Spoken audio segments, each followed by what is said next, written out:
እዙይ ሬድዮ ኤረና ድምጽ ራዲዮ ኤረና እዩ። ኣብ ሱዳን ዝቕነየ ሚኒስተር ጉዳያት ወጻኢ ስዑድ ዓረብ ናብ ኤርትራ በፂሑ። ሕብረት ኤውሮጳ ንመንግስቲ ኢትዮጵያ ዝህቦ ዝነበረ ፋይናንሳዊ ሓገዝ ደው ከብል ከም ዝወሰነ ተገሊጹ። ኣብ ሶማል ፕሬዚደንት ፋርማጆ ምርጫ ንምድንጓይ ዝገብሮ ዘሎ ፈተነታት ንምቅዋም ሰላማዊ ሰልፊ ተኻይዱ። ኣርስታት ዜና ክትከታተሉ ጸኒሕኩም ክቡራት ሰማዕትና ዝርዝራት ይቕጽል። ሚኒስተር ጉዳያት ወጻኢ ስዑድ ዓረብ ፈይሰል ቢን ፈርሓን ኣስዑድ ዝመርሖ ላዕለዋይ ልኡኽ መንግስቲ ስዑድ ዓረብ ናብ ኤርትራ ምብጻሕ ኣካይዱ። እቲ ሚኒስተር ኣብ ኤርትራ ዝጸንሓሉ ምስ ፕሬዚደንት ኢሳያስ ብምርኻብ መልእኽቲ ንጉስ ሳልማን ከም ዘብጽሐ ሚኒስተር ዜና ኤርትራ ኣቶ የማነ ገብረ መስቀል ብትዊተር ሓቢሩ። ይኹን እምበር ኣብ ክልተኣዊ ጉዳያት ከም ዝተመያየጡ እንተዘይኮይኑ ዝዘተይሉ ነጥብታት ኣይተጠቕሰን። ልኡኽ ስዑድ ዓረብ ኣብ ሱዳን ናይ 3 መዓልታት ናይ ስራሕ ምብጻሕ ድሕሪ ምክያድዩ ብ15 ታሕሳስ ናብ ኤርትራ ምሪሑ። ኣብ ሱዳን ኣብ ዝጸንሓሉ ድማ ኣብ ውሽጣዊ ኩነታት ሱዳን፣ ዞባዊ ጉዳያት ቀርኒ ኣፍሪቃን ቀይሕ ባሕርን እዋናዊ ኩነታት ሃገራት ወሽመጥ ዓረብን ዝምድና ምስ እስራኤልን ኣብ ዝብሉ ነጥብታት ከም ዝተመያየጡ ዲፕሎማሰኛታት ኣሚቶም። ወዲ 46 ዓመት ፈይሰል ቢን ፈርሓን ኣስዑድ ዝሓለፈ ዓመት እዩ ሚኒስተር ጉዳያት ወጻኢ ስዑድ ዓረብ ክኸውን ብንጉስ ሳልማን ተረቂሑ። ኣብ ስልጣን ካብ ዝመጻሉ እዋናት ሒዙ ድማ እዚ ናብ ሱዳንን ኤርትራን ዘካየዶ ምብጻሕ ናይ ቀርኒ ኣፍሪቃ ናይ መጀመርያ ዑደት እዩ። ሕብረት ኤውሮጳ ንመንግስቲ ኢትዮጵያ ዝህቦ ዝነበረ ፋይናንሳዊ ሓገዝ ደው ከብል ከም ዝወሰነ ቪቲአር ዝተባህለ ማዕከን ዜና ጀርመን ሓቢሩ። እቲ ሕብረት ንኢትዮጵያ ዝመደቦ 90 ሚልዮን ዩሮ ፋይናንሳዊ ሓገዝ እውን ከይወሃብ ተወሲኑ ኣሎ። ሃገራት ኤውሮጳ ነዚ ዝወሰና ምስቲ ኣብ ትግራይ ዝካየድ ዘሎ ኩናት ብዝተሓሓዝ እዩ። ቀዳማይ ሚኒስተር ኣብዪ ኣሕመድ ናብ ክልል ትግራይ ሰብኣዊ ሓገዝ ክበጽሕ ብኣህጉራዊ ማሕበረሰብ ንዝቐረበሉ ጻውዒት ብተደጋጋሚ እዩ ዝነጽግ ዘሎ። ፕሬዚደንት ሶማል ምርጫ ሃገር ንምድንጓይ ፈተነታት ይገብር ምህላው ዝቃወሙ ኣሽሓት ዜጋታት ሃገር ኣብ ከተማ ሞቃዲሾ ሰላማዊ ሰልፊ ካይዶም። ኣብቲ ብረቡዕ 16 ታሕሳስ ዝተኻየደ ሰላማዊ ሰልፊ ፖሊስ ንምብታኖም ኣብ ዝገበርዎ ፈተነ ግጭት ከም ዝተወልዐ መርበባት ዜና ካብታ ከተማ ሓቢረን። ፕሬዚደንት መሐመድ ዓብዱላሂ ፋርማጆ ኣብ ዝመጽእ ሰሙናት ክካየድ ንዝተመደበ ምርጫ ብሰንኪ ምትእታው ኬንያ መኻንዩ ከደናጉዮ ይፍትን ምህላው እዮም እቶም ሰልፈኛታት ዝነቕፉ። ኬንያ ኣብ ጉዳይ ሶማል ጣልቃ ተኣቱ ከም ዘላ ዝወቀስቲ ፕሬዚደንት ብ15 ታሕሳስ ምስቲ ሃገር ዝነበረ ዝምድና ብወግዒ ክብተኽ ከም ዝወሰነ ይፍለጥ። መንግስቲ ሶማል ኬንያን መንግስቲ ርእሰ ምሕዳር ጁባላንድ ኣብ ዝካየድ ምርጫ ከይሳተፍ ከም ዝደፋፍኣቶ እዩ ዝኸስስ። ኣብ ርእሲ እዚ መንግስቲ ኬንያ ንፕሬዚደንት ርእሰ ምሕዳር ሶማሊላንድ ናብ ናይሮቢ ብምዕዳም ኣብ ሰሙን እዚ ልክዕ ከም መራሒ ሃገር ገይሩ ብምቕባሉ ንመንግስቲ ሶማል ኣቝጢዑ እዩ። ፕሬዚደንት ፋርማጆ ብሰንኪ ምትእታው ኬንያ መኻንዩ ንምርጫ ከደናጉዮን ተወሲኑ እቲ ፈደራላዊ መንግስቲ ምስ ዞባታት ዝነበሩ ሓርፋፍ ዝምድና መሊሱ ክብእስን እታ ሃገር ድማ ናብ ተወሳኺ ቅልውላው ክትሽመምን ከም እትኽእል ሶማላውያን ተንተንቲ የረድኡ። ዜና ኣብዚ ይፍጸም። ሬድዮ ኤረና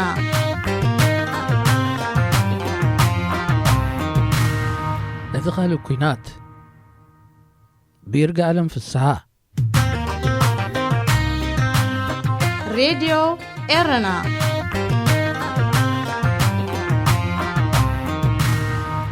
እቲ ኻልእ ኩናት ስሙይ ኤርትራዊ ጸሓፍን ተመራማሪ ታሪኽን ኣቶ ዓለም ሰገድ ተስፋይ ኣብ እዋን ዕጥቃዊ ቃልሲ ህዝቢ ኤርትራ ኣንጻር መግዛእቲ ናይ ዝጸሓፋ ድራማ ርእስቲ እያ። ኣብቲ ደራሲ እቲ ኻልእ ኩናት ኢሉ ዝሰመዮ ዓውዲ ቓልሲ መዋግኢ ኣጽዋር ካብ ዝነበራ ድራማታት ድማ እያ። ገዛእቲ ነቲ ንመሰሉን ናጽነቱን ዝቃለስ ዝነበረ እሞ ብኩናት ከጥፍእዎ ዘይከኣሉ ህዝቢ ዘርኦም ኣዳቒሎም ኣብ ቤቱ ብምእታው ክፈጥርዎ ብዝሓለነ ውጥኖም ክወርስዎ እንከለዉ እቲ ህዝቢ ባህጎም ንዘይምስማር የካይዶ ንዝነበረ ቓልሲ ድማ ተዘንቱ። እዛ ድራማ ድሕሪ ናጽነት እውን ህብብቲ እያ ነይራ። ኣብዚ ድሌትን ተግባራትን ዓመፅትና ከም ኩነታት ኣየር ኣብ ሓደ ሙቓም ዘይከኣለሉ እዋንዚ ኣብዚ ኣንጻር ሕሉፍ ታሪኽ ዝኸደሉ ጊዜ እዚ እዛ ድራማ ክንድቲ ዝነበራ ተቐባልነት ከም እትንጸልን ከም እትሽጎርን ግምት እነሆ እኳ ንምምላስቶም ህይወት ኣሽሓት ኣብ ዝወሰደ ዕጥቃዊ ቃልሲ ህዝቢ ንናጽነት ተሳዒሮምን ተማሪኾምን ናብ ዓዶም ዝተሰዱ ሰበስልጣናትን ወተሃደራትን ደርግ ምኽንያት ገይረ ደጊመ ክሪኣ ኣብ ዝገበርክዎ ፈተነ ኣይተዓወትኩን ክረኽባ ኣይከኣልኩን ነዛ ድራማ ደልየ ኣብ ዩትዩብ ኣርእስቲ እዛ ድራማ ምስ ፀሓፍኩ ኣብ ክንደኣ ብዙሕ ናይዚ እዋን ኩናት ጠቀስ ቪድዮታት ይመጺለይ ኣብ መንጎቲ ዝርዝር ከኣ ኣስማትን ምስልን ኣብዚ እዋን ኣብ ሃገርናን ከባቢናን ንዘሎ ኩነታት ወፍሪ እቲ ካልእ ኩናት ከዓሙ ብርዖም ዘብስሱን ጎረሮኦም ዘንቅዑን ገዓርቲ ሰባት ነበረ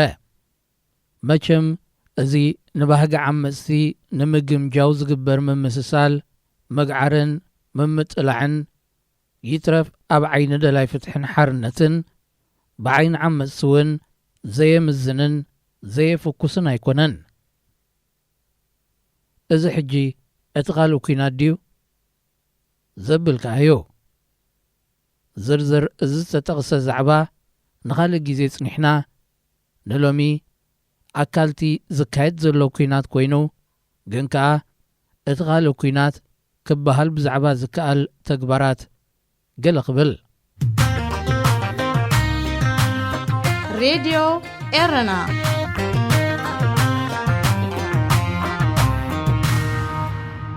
ኣብ ዝሓለፈ ቅንያት ድሕርቲ ኣብ ትግራይ ህዝቢ ዝቐተለን ዘከላበተን ኩናት በዝምበትን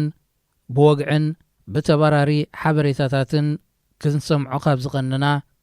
ኣብ መራኸቢ ብዙሃን እውን ዓብሊሉ ካብ ዝነበረ ፍጻሜታት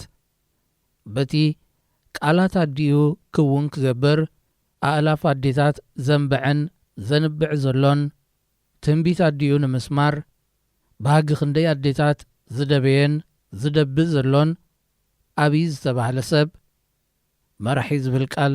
ከም ንኣብይን ኢሳያስን ዝኣመሰሉ ቀተልትን ሃወቕትን ሰላማዊ ህዝቢ ዝኾኑ ሰበስልጣን ዝምጥን ኮይኑ ስለ ዘይስማዓኒ ምጥቃም ይመረጽኩን ዝተነግረና ዓወት በንጻሩ ድማ ኩናት ኣብ ትግራይ ይቕጽል ምህላው ዝነግሩ ወረታት እዩ ኢትዮጵያ ነቶም ካብ ግህሰት ሰብኣዊ መሰል ከምልጡ ጎጆኦም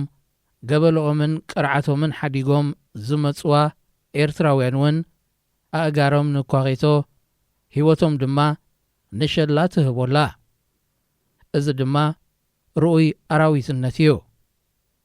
ቁሉዕ ግህሰት ሰብኣዊ መሰል ደቂ ሰባት እዩ ካብ በላዒኡ ንዝሃደመ ሒዝካ ንበላዒ ምርካብ ፍጹም ምኽኒት ክወሃቦ ዝኽእል ተግባር ኣይኮነን ብኻልእ ሸነኽ ኣብዚ ውሕድ መዓልታት ገለ ከተማታት ትግራይ ናይ ቴሌፎን መስመራት ዕድል ምስ ረኸባ ዝወፅእ ዘሎ ናይ ሰላማውያንን ሰብራኢ መንእስያትን መርዲ እዩ ውፅኢት ኩናት ዕንወትን ክሳራን እምበር ዓወት ዘይምዃኑ ኸኣ ነቲ ዓወቱ ኽጽምብል ዝሰማዕናዮ ኣብይ ሰኸኽ ከብሎም ተገብአ እንተኾነ ባህጊ ድዩ ንኸስምር ባህጊ ኣእላፍ ኣዴታት ምኹላፍ ዝምጥኖ ዋጋ ኾይኑ እንተተሰምዖኸ ዝብል ሕቶ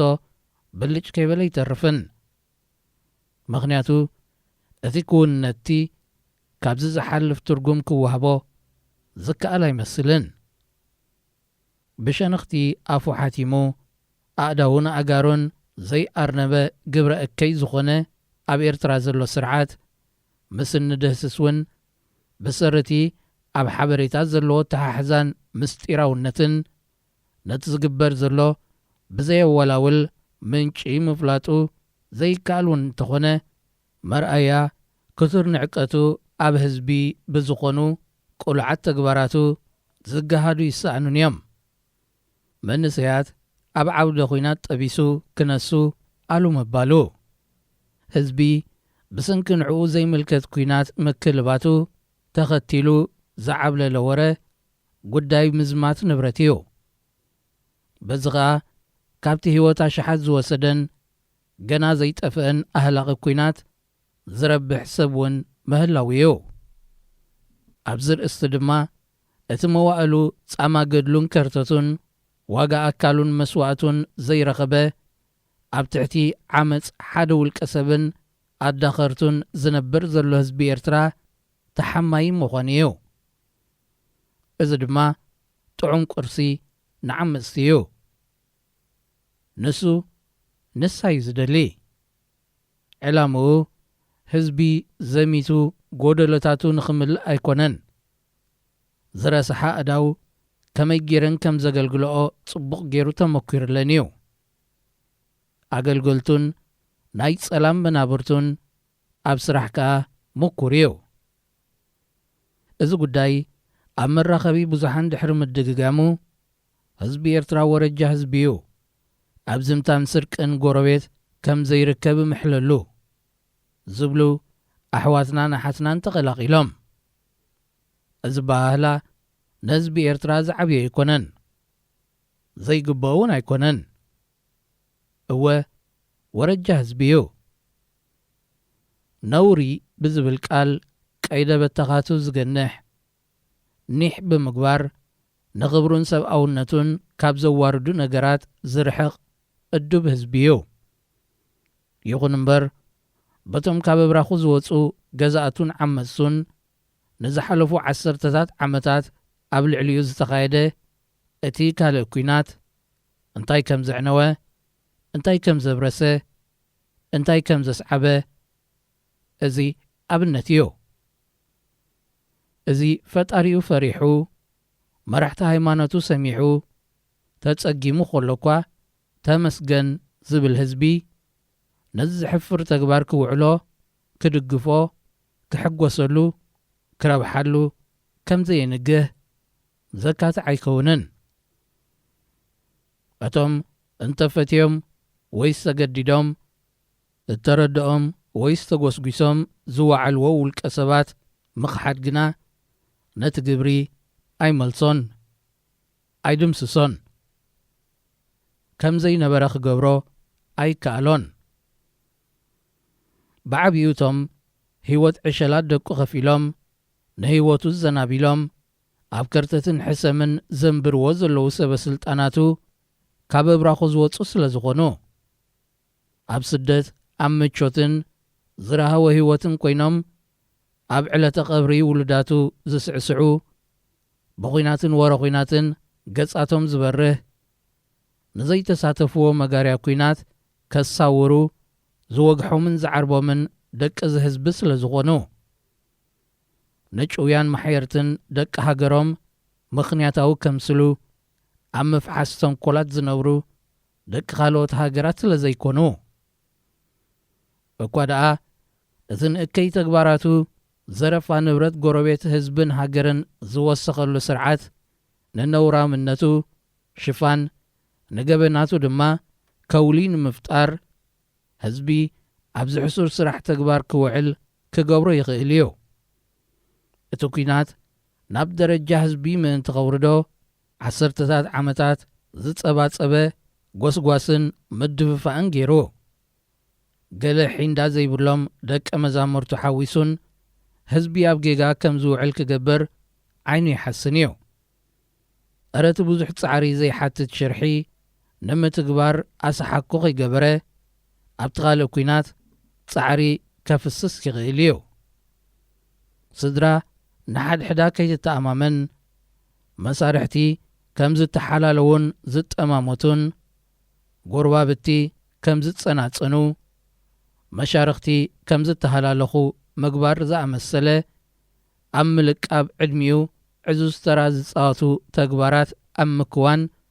ጽቡቕ ተመክሮ ዘለዎ ስርዓት እንዲግዲ ብሽፋን ሃይማኖታዊ እምነትን ኣውራጃዊ መበቆልን ንህዝቢ ብምትፍናን ንዘስግእዎ ሰባት ብምውንጃል ዕሉል ዘራግን ጸያቕን ታሪኽ እንዲግዲ እቲ ኻብ ህዝቢ ዝድለስ ነቲ ነውራም ተግባር ክኹንኖ ንንብረት ዘረፋ ድማ ክጽዮኖ እዩ ብንብረት ስርቂ ዝማሙቕ ናብራ ብእኽሊ ዘረፋ ትዕንገል ከብዲ የብልናን ብምባል ንኽብሩ ክዕቅብ ትጽቢት ኩሉ ደላይ ፍትሒ ኣሕዋትን ጎረባብትን ህዝብታት ክልቲዮ ሃገራት እዩ